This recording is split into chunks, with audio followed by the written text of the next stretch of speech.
Hey there, boys and girls, welcome back to BackPocketGameReviews, and today we're going to do the unthinkable. We're going to review a game. I know, but Nick, you've got your face and you're reviewing a game. That's because we're reviewing a Nintendo game, and we all know the Nintendo's creator program is utter trash.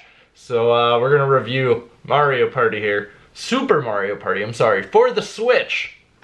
So, for those of you who don't follow me on Twitter, my family now officially refuses to play this game with me because, you know, Nintendo party games are where relationships and families and friendships are ruined. That's how you destroy a good relationship. You play a Nintendo party game with them and win. All the time.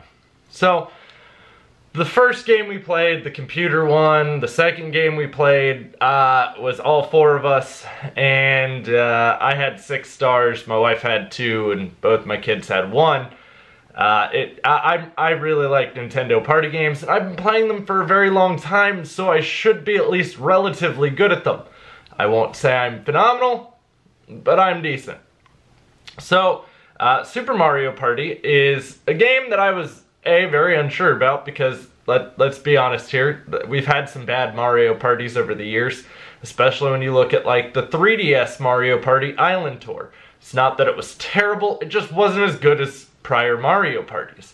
But when you look at the first couple Mario parties, like 1 through 4, they were phenomenal games, especially the first one. The first one easily is regarded as probably the best Mario Party. However, on Metacritic, this is now right behind the first Mario Party. And one thing that this does very well is the boards aren't overly complex, and there is strategy to winning on the boards. However, you still can get screwed over by the bonuses at the end of the game. You don't know what those bonuses are going to be. It's different. There are 2 bonus stars given out, and they are different bonus stars every round. So each game could give you 2 different bonuses, whether it be moving the most amount of spaces or whether it be having the most allies with you. There are different bonus stars. Now, with Super Mario Party here, one thing it does insanely well is it makes very good use of the Joy-Cons. So you use 1 Joy-Con per person to play, so you have this tiny little controller. A lot of these games are going to be based off of motion. So you're using a lot of different motion controls for the mini-games. Some of them, you still use it just like you would a little small controller. But they are very unique mini-games, and a lot of them make very good use out of the Joy-Cons features, such as the HD Rumble and other things that the controller offers. Which is nice, because there's not really a lot of games outside of 1-2 Switch that make a lot of use out of it. And 1-2 Switch is like a one-trick pony. It impresses you the first couple times you play it, and then you're just like, I'm good. However, this still has that competitive aspect where you're all going to have fun playing, even if you're losing. It's still a fun game to play. The mini-games are still fun to play. And there are other things outside of even just the traditional party games, whether it be the river rafting or even like the baseball mode. The baseball mode's actually pretty cool, and I really like the animation style of it. It almost looks like a little tin baseball table where you're hitting it and then someone's controlling the little holes in the outfield to catch the ball. It's very interestingly done, and it is a lot of fun to play. Overall, I would probably say this has probably been the best Mario Party in a very long time. Obviously, I didn't like the Mario Party on the Wii. Mario Party on the Wii U wasn't that great either. I have a lot of complaints about some of the direction that Mario Party is headed in. However, this I feel rectified a lot of it, and it made it feel fun again, which is something I haven't said about a Mario Party in a while. Now granted, I've played obviously Island Tours and some of the other stuff on the 3DS with my son because my son really likes them. But he also doesn't really know what a good Mario Party game is until now. So this is like the first time he's getting to play an actual solid Mario Party title. I'm not going to say it's as good as the first one, but it definitely is at least able to be mentioned in the same breath. And based on what Metacritic is even saying about it, it's very comparable. It is expensive to have 4 Joy-Cons, by the way. That would be my biggest complaint about this game, is that if you want 4 people to play, you have to have 4 Joy-Cons. I believe 4 is the max, yes. So 4 is the most amount of people you can have playing at one time. It does support online play. However, the online play is actually not the Mario Party board game. It is actually just the minigames, which I find to be a bit odd. I think it should have been the full board game would be playable online. I also understand though that, I play a lot of online competitive games. It's hard to keep someone willing to play for that long of a period of time. And sometimes people rage quit. So I kind of understand why they did that. But I feel you should have been allowed to do that with like a friend over the internet. Like, so say I have a friend and we could play a board game online.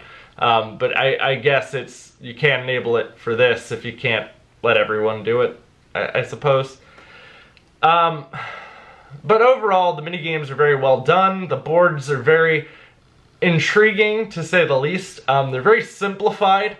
Nothing is overly complex about these boards, but it does require a certain level of strategy to at least understand where you're going to go next, what items you're going to buy, and how many coins you're willing to risk and spend to buy the items to potentially get more stars. Coins do play a part, but your star is the big thing. So coins would come down to more like a tiebreaker. They're like pennies to $1. 100 coins will get you a star outright. So if you get 100 coins, they give you a star. But say we all 3 have 1 star. 3 of us are playing, we all 3 have 1 star. I have 90 coins, the next person has 60 coins, and someone has 10 coins. I'm going to win with the 90 coins.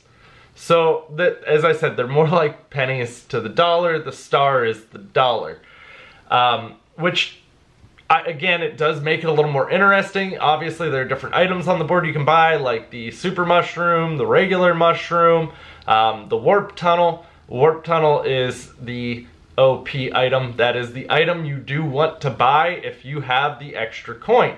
And you earn coins by, well, winning the minigames. So you either get really good at the minigames, or you have to figure out other ways. Each character has their own dice block. Some characters' dice block will give you coins rather than moves, which I find to be very counterproductive. You don't have to use the character's dice block. You can just use the standard dice block, and then if you get an ally, the ally will use a standard dice block, so you can get additional turns or additional spaces added onto your roll with an ally. Depending on the ally you get though, you could also wind up with things hurting you.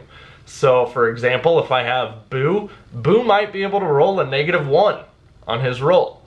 That's kind of counterproductive. But you can also wind up with a bomb mob following you, and you don't want that. You don't want the bomb mob, okay? It is a very well done game though. It is a lot of fun to play, and it does feel like it comes down to a lot more than dumb luck and chance, which has been the other big problem with the Mario Party games prior to this one. A lot of them feel like they're just based off of dumb luck. That's it. You don't necessarily have to win the games. It comes down to a lot of dumb luck. This does require a little more strategy. So if you can mix in some light strategy and be good at the minigames, you're probably going to destroy people and your friendships.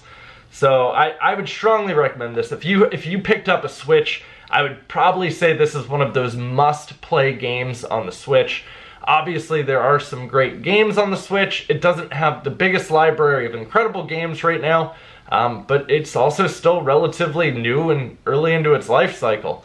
So the Mario games are really what I buy Nintendo products for. I buy them for first-party Nintendo products, and this would be one of those.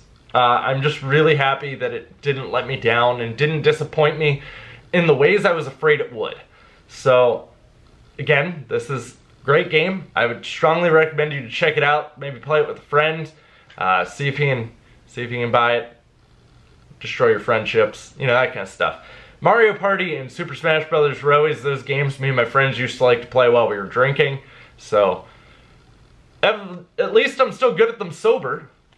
But guys, let me know what you think of Mario Party down in the comments down below. Have you played it? Are you enjoying it so far if you have played it? Just what are kind of your all-around thoughts so far on Super Mario Party? I am interested in hearing your thoughts and where your opinions lie. Do you feel like it's overrated? Do you feel like it isn't capable of being mentioned in the same breath as the first one? Just kind of curious to where that stands. So, guys, also, if you enjoyed this video, you can drop a thumbs up. If you want to follow me anywhere else, links are, as always, in the description box. And if you're new here, click subscribe. I don't review games as much as I used to, just because everyone and their mother reviews games. But I do talk about a lot of gaming news and a lot of stuff going on within YouTube and just topics that I find interesting. So I'll see y'all soon. I'll have plenty more content coming for you, so stick around.